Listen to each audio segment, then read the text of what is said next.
시청자 여러분 안녕하십니까. 시청자들을 위한 YTN 옴부즈만 프로그램 시청자의 눈입니다. 이번 주에는요. 지난달 30일에 있었던 2014년 YTN 12월 시청자위원회 소식부터 전해드리겠습니다. 이번에는 뉴스만만과 뉴스10에 대한 의견을 나눴습니다. 12월 24일 해커들이 협박한 그 D-Day -1인 상황에서 현장 기자의 인터뷰에서 모 교수와 인터뷰한 내용이 나오는데 거기에 보면 고리원전 사이버 해커에 대응하기 위해 미국의 전문가를 요청해서 악성 코드를 확인해야 한다 하고 언급한 내용을 보도를 했습니다.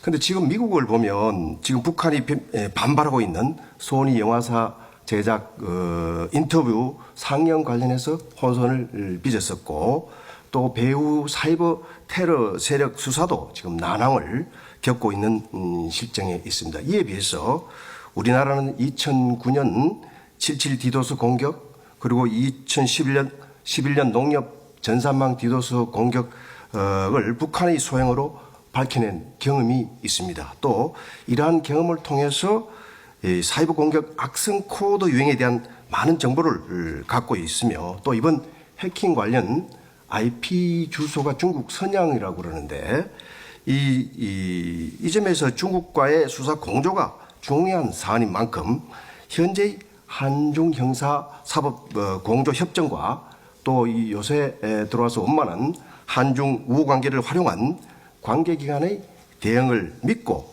기다릴 필요가 있으며 이러한 상황일수록 백가쟁명식의 해법 제시가 될 것을 감안해서 해법 제시 인터뷰는 좀 신중해야 될 필요가 있지 않냐 하는 것을 제안드리고 싶습니다. 몸짱 소방관 화재의 달력 보도입니다. 이 일은 서울시 소방재난본부에서 어린이 화상 환자 치료비에 기부하면 달력을 보내준다는 좋은 취지로 전개한 거고 바쁜 소방관들께서 재능을 기부한 것입니다. 연말에 훈훈한 소식이 될 수 있겠으나 외모 지상주의로 인한 부작용이 적지 않은 우리 사회에서 여성이든 남성이든 몸을 상품화하는 접근은 바람직하지 않습니다. 아이들에게 도움을 준다는 취지를 고려할 때 더욱 부적절하다고 생각합니다. 뉴스만만에서 등산 장비, 복장 꼼꼼히 준비해야 겨울산의 영상이 참 아름다웠습니다. 추운 산에서는 휴대전화의 건전지가 더 빨리 닳는다는 등의 정보도 여러 가지 도움이 되었습니다. 좋은 보도라고 생각했습니다. 뉴스만만의 댓글 톡톡입니다. 이 코너는 워낙 간단하게 댓글을 소개하는 특징을 갖고 있습니다만은 이효리 SNS, 허니버터집, 산타노믹스 이 세 가지를 다뤘습니다. 코너의 특징을 고려하더라도 너무 단편적인 접근이 아쉬웠습니다. 최근 이효리의 SNS 활동이 생각보다 큰 파급 효과를 내어왔습니다. 젊은 방송 SNS는 YTN에서는 SNS 시대에 간단한 댓글을 통해서라도 중요한 통찰을 얻을 수 있는 접근이 어떤 것인지 조금 더 고민을 하시는 게 어떨까 싶습니다. 리포트 제작의 구체적인 취재와 설명이 부족하다 그런 생각이 듭니다. 먼저 보안 인력 고작 9명 김도훈 기자. 보안 인력의 적정 규모가 얼마나 되는지 이 사항을 밝혀줬어야 되지 않는가. 근데 이제 거기에 간접적으로 한국전력은 200명이나 된다. 그런데 여기는 9명밖에 안 된다라는 그 얘기하고 그다음에 일반 기업보다 취약하다. 이건 매우 추상적 언급입니다. 한수원 사태 예상 시나리오 리포트에서 미국 전문가 데려와서 공조해야 한다. 이런 그 인터뷰 내용이 있습니다. 이게 눈에 띄긴 하는데 그렇다면 한수원이 어떻게 대처하고 있는지 이 부분을 취재 보도했어야 되지 않는가라는 생각입니다. 오히려 국민 불안만 키운 그런 리포트다라고까지 이야기할 수 있을런지는 모르겠습니다. 땅콩 회항 관련해 가지고 그 인트로 아주 성의껏 제작했다는 생각이 듭니다만은 이제 여러 리포트들이 뒤에 잇따르겠다 이렇게 기대를 했는데 한 아이템만 방송됐습니다. 먼저 대한항공 땅콩 회항 사건과 관련해서 기사 내용을 보겠습니다. 뉴스 중간 타이틀에 조 부사장의 사전 구속 영장에 따른 죄명과 국토부 조사관 체포, 대한항공 불명예 등의 내용과 함께 땅콩 회항의 결말은 어떻게 될 것인가 의문을 제기하면서 중간 타이틀을 아주 거창하게 자막 처리를 했습니다. 그런데 뉴스 만만해서 막상 이어진 내용은 아까도 지적됐습니다마는 리포트 한 꼭지밖에 없었습니다. 물론 리포트 내용에서는 모든 것을 담아가지고 종합적으로 보도를 했지만은 뭔가 조금 모자란 그런 느낌이 들었습니다. 욕심 같아서는 사전 구속영장 청구 등 전반적인 수사 상황과 대한항공과 국토부 입장 등 대응 방안, 그리고 반기업 정서가 확산되지 않는 범위 안에서 대한항공의 불명예스러운 과거사를 한번 짚어보고 현 위기를 극복할 수 있는 대안을 나름대로 제시했으면 어떻겠냐, 이런 생각을 해봤습니다. 이렇게 리포트가 한 3꼭지 정도 돼야만이 요란하게 만든 그 중간 타이틀에 걸맞지 않았나 하는 그런 생각이 들었습니다. 그리고 중간 타이틀의 자막도 소제목과 내용 사이의 글씨를 같은 모양으로 밋밋하게 나열시킬 것이 아니라 글씨 크기나 색깔 등을 구별해서 내보냈으면 시각적으로 내용을 이해하는데 큰 도움이 됐을 것으로 봅니다. 뉴스 만만과 뉴스 10의 북한 인터넷 불통의 미국 보복설 관련 보도에서 워싱턴 특파원이 북한은 미국 언론에서 사이버 강국으로 묘사됐다가 한순간에 인터넷이 마비되는 인터넷 약소국으로 지목받고 있습니다. 핵 문제나 인권 문제, 경제 문제와는 종류가 다르지만 북한은 널뛰기 보도의 대상이라는 점에서 동일한 추세를 보이고 있습니다. 라는 멘트를 하였습니다. 추세라는 단어는 일정한 방향으로 나아가는 경향이라는 의미가 있기 때문에 일반적으로 변화를 전제로 합니다. 그래서 증가 추세, 감소 추세 등의 표현으로 많이 쓰입니다. 그러므로 동일한 추세라는 표현은 적절하지 않은 것으로 보입니다. 뉴스 만만의 연초 개각설 탄력받나라는 보도에서 개각론이라는 단어를 썼는데 바로 뒤에 나오는 이주영 여당 복귀 원내 대표 경쟁 가열 보도에서는 연초 개각설이라는 단어를 사용하였습니다. 동일한 내용을 보도한 뉴스 10에서는 개각론이라는 단어가 또 사용되었습니다. 특히 동일한 프로그램에 이어지는 보도에서 각각 다른 단어를 사용한 것은 시청자들에게 혼란을 줄 수 있다고 생각됩니다. 또 뉴스 10에서 선양지역 집중 접속, 북연계성 거론이라는 보도에서 연계성이라고 하는 단어는 어떤 것이 다른 것과 관계를 맺고 있는 성질이라는 의미를 가지기 때문에 연계성은 연계 가능성이라는 표현으로 바꿔주는 것이 좋을 것 같습니다. 뉴스 자체는 그 사실 전달이 핵심이기 때문에 차별화하는 데 한계가 많지만 그렇다면 그런 상황에서 앵커의 강점이라든지 스타일이라든지 그런 부분을 좀 많이 살려서 또 프로그램 차별화 가능할 여지가 더 있지 않나 이런 생각을 좀 해봤습니다. 그리고 뉴스 만만의 경우에 이제 문화와 스포츠 뉴스 고정 편성을 주요 콘셉트의 하나로 잡고 있는데요. 지난 11월 24일의 경우에 스포츠 뉴스는 그 리포트 단 1개에 불과했습니다. 이날은 그 여자 프로농구에서 개막 최다 연승 신기록이 수립이 된 날인데요. 또 이런 것도 하나 좀 다뤘으면 어떨까 하는 아쉬움이 있었습니다. 또 이 밖에 뚜렷한 그 문화 뉴스도 없어서 개편의 취지가 조금 무색하지 않나 이런 그 생각이 좀 들었습니다. 뉴스 만만 타이틀에서 그 비디오 파일을 활용한 주요 뉴스 소개는 기존 뉴스에서 보지 못한 아주 산뜻한 시도였습니다. 시청자들의 요구 수준이 매우 높은 그런 상황에서 뉴스의 그 전달력 그리고 집중력을 높이는 데 도움이 많이 됐습니다. 그리고 겨울 등산에 대한 리포트에서 인터뷰가 아주 굉장히 그 산뜻했습니다. 그 박소정 기자가 발로 뛴다는 느낌을 시청자들에게 충분히 줬다는 인상을 받았습니다. 그리고 강정호 메이저리그 진출에 있어서도 처음에 사용한 영상 그 트리플 플레이 3중살이 아주 그 좀 처음에 그 스토리를 이해하게 하는데 상당히 좋았다 그런 생각이 들었습니다. 고민을 하면서 뉴스를 만들었다는 그 느낌을 받을 수 있었습니다. 뉴스 만만과 뉴스 10의 구성을 보면은 그 첫 번째가 한손 해킹 사건을 다루고 두 번째가 대한항공 회항에 따른 그 조현아 부사장의 그 수사 보도가 시작됩니다. 이때 대한항공 회항에 따른 대한항공 기사를 할 때 그 장엄한 배경음악이 좀 흐르고 바로 그 수사 내용에 대해서 자막으로 쭉 멘트 없이 쭉 나옵니다. 사건의 무게감을 살리기 위한 어떤 그러한 제작 기법이라고 좀 하겠지만 음악의 내용이라든가 이런 걸 봤을 때는 꼭 역사 다큐를 갖다 보는 듯한 그런 좀 느낌이 좀 들었습니다. 과연 대한항공 회항 사건이 우리 국민들한테 주는 것이 무엇일까 이렇게 좀 생각을 해보았더니 뭐 다들 아시겠지만 사족을 다 빼고 철없는 재벌 3세 조윤아 부사장의 터무니없는 시댄말로 갑노릇을 갖다가 직원한테 한 거에 대한 그러한 사건입니다. 근데 이런 사건을 갖다가 너무 비중 있게 이렇게 다루다 보면은 행여 일부 몰지각한 그들에게 영웅심이나 특권의식을 오히려 더 부추기는 게 아닐까 하는 그런 역작용을 또 좀 생각을 해봤습니다. 보안 인력 고작 9명. 내용을 보면 이 내용 자막에는 보안 관련 인력이 53명, 사이버 보안 관제센터 인력이 9명 이렇게 말하고 있습니다.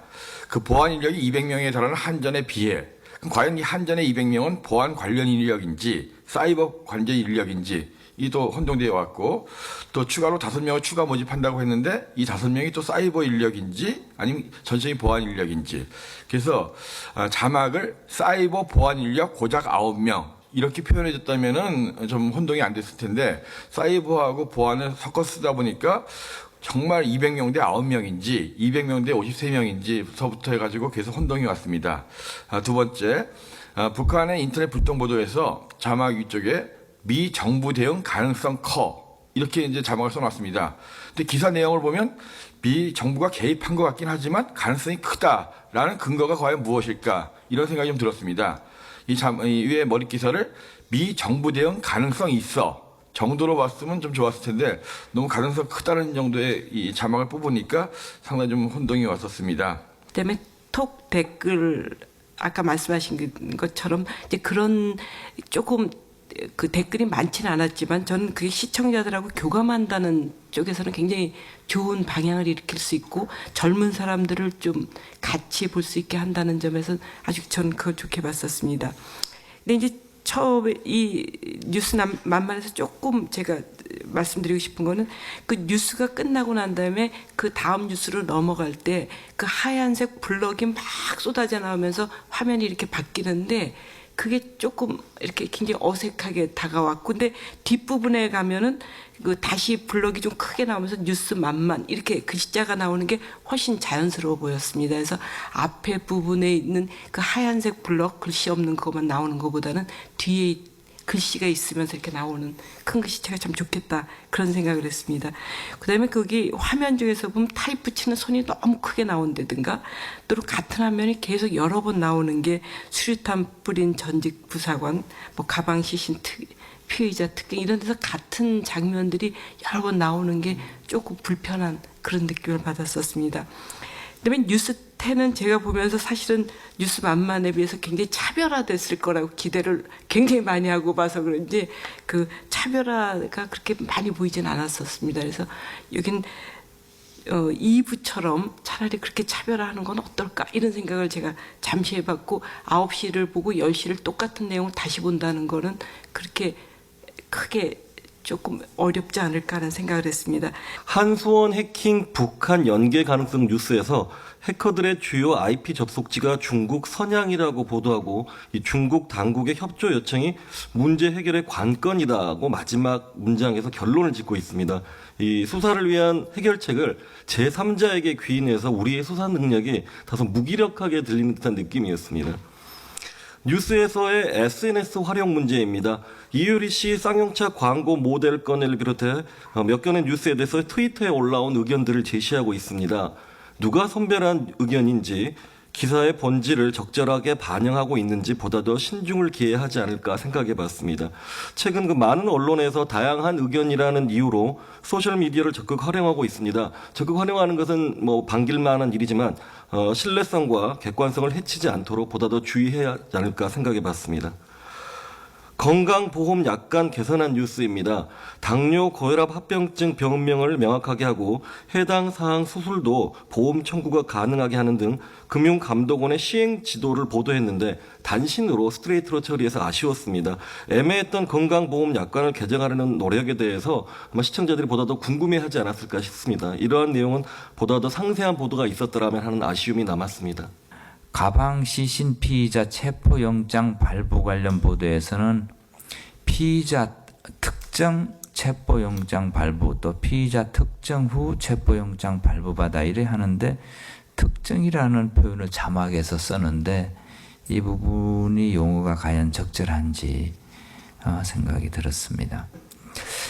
댓글 톡톡은 그날 이슈 가운데 논쟁 뜨거운 아이템을 선정해서 네티즌 의견과 함께 한 5분간 소개하는 프로그램으로 알고 있는데 5분에 3개 아이템을 하면 아이템당 1분이 넘기 때문에 상당히 긴 시간이라고 봅니다. 방송에서.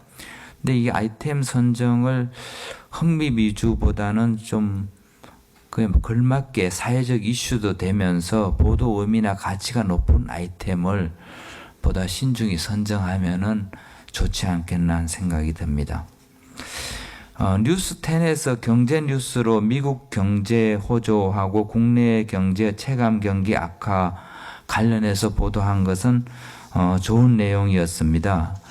미국 경제의 사상 최대 호황 실적 시현한 요인에 대해서는 비교적 잘 정리해서 보도하였는데 국내 체감 경기 악화 이 부분은 요인을 좀 더 분석해서 보도했어야 되는 거 아니냐 생각이 듭니다. 그러다 보니까 소비자 심리 지수 쪽에만 얘기하다 보니까 추세는 좋았는데 또 기준 100보다 크면 낙관적이라 하면서 또 12월 지수는 102로 하는 이런 예가 있고 또 매출액, 서비스 매출액 이런 것도 하다 보니까 또 작년 통계를 금년 최근하면서 작년 통계를 인용하니까 또 적절치 않고 이런 사태가 있었던 것 같습니다.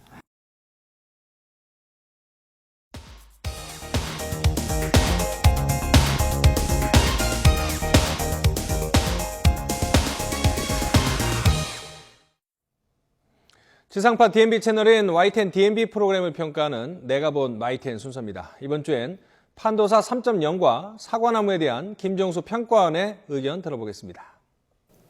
안녕하세요. YTN 시청자평가원 김정수입니다. 을미년 새해가 밝았습니다. 새해 복 많이 받으시고요. 소망하는 일들 모두 이루시길 기원합니다. 지난 2014년 한 해 동안 즐겁고 행복했던 일은 마음속 추억으로 오랫동안 남겨두시고 힘들거나 슬펐던 일은 다시 반복되지 않도록 되돌아볼 수 있는 지혜로운 새해가 되길 바라봅니다. 매서운 한파가 연이어 계속되더니 요 며칠은 제법 포근했습니다. 하지만 아직도 남은 긴 겨울에 난방비가 걱정되실 텐데요. 이런 고민을 해결하고자 지난주 YTN의 판도사 3.0에서는 에너지 절약에 대한 방송을 했습니다. 오늘은 판도사 3.0부터 살펴보겠습니다.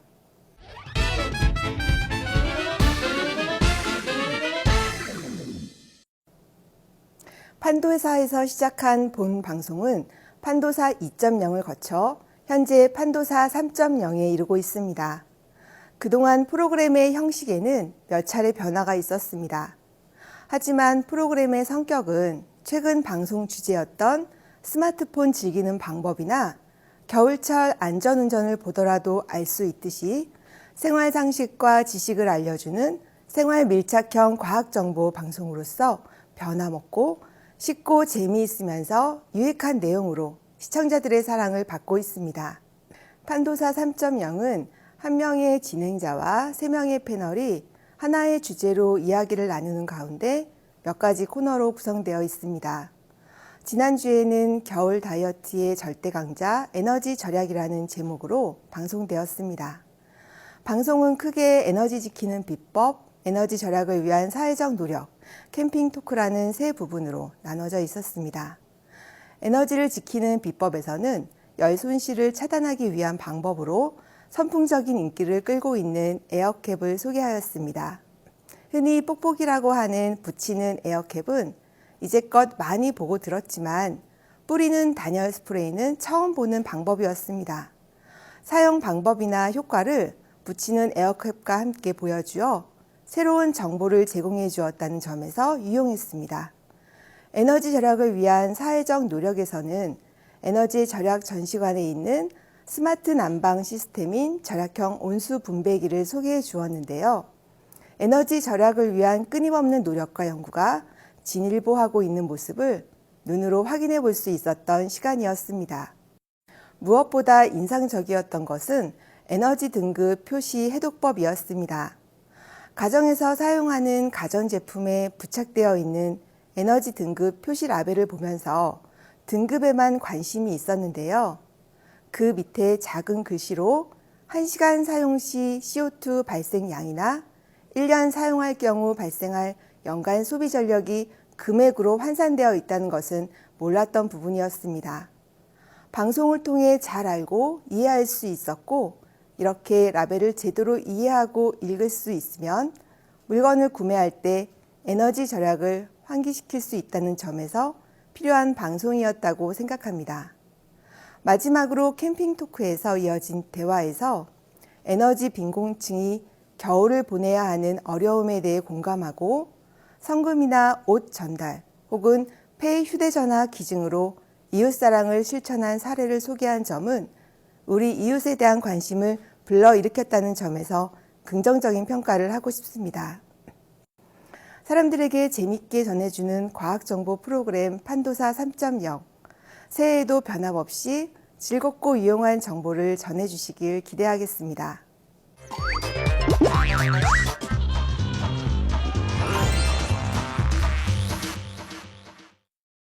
이번에는 마이티엔의 과학 강연 프로그램 사과나무입니다. 지난주 사과나무에서는 장수의 과학이라는 제목으로 영남대 김재룡 교수가 출연해 강연해 주었습니다. 건강이나 노화에 대한 관심은 여전히 뜨거운데요. 장수를 주제로 한 강연은 시청자들의 눈을 사로잡았을 것이라고 생각합니다. 강연은 노화란 무엇인지에서 시작해 과학으로 밝히는 장수의 비밀로 마무리되었습니다. 강연 내용 중 흥미로웠던 것은 왜 늙는가라는 질문에 대해 더 이상 진화론에 근거한 노화 프로그램 이론이 설득력이 없으면서 이제 과학자들은 노화를 질병의 개념으로 생각해 이를 치료하고자 하는 것에 이르렀다는 것입니다. 노화를 자연스럽게 받아들이는 것이 아니라 적극적으로 해야 할 치료의 관점으로 다가섰다는 것에서 장수에 대한 사람들의 열망을 느낄 수 있었습니다. 김재룡 교수는 강연 마지막 부분에서 99살까지 팔팔하게 사는 방법으로 조기 검진과 치료, 소식, 운동, 사람들과 어울리는 행복함을 이렇게 4가지를 제시해 주었습니다. 이것은 건강한 장수를 위한 기본이 되면서 누구나 실천해 볼 수 있어 유용했다고 생각합니다. 누구나 듣고 이해할 수 있는 과학 강연 프로그램 사과나무, 다음 주에도 더욱 알찬 강연으로 만날 수 있길 바라봅니다. 시청자의 눈은 시청자 여러분의 참여를 기다리고 있습니다. YTN 홈페이지 시청자 의견 코너에 글을 남겨주시면 좀 더 정확하고 공정한 방송을 만드는 데 참고하겠습니다. 이번 주 순서는 여기서 마치겠습니다. 고맙습니다.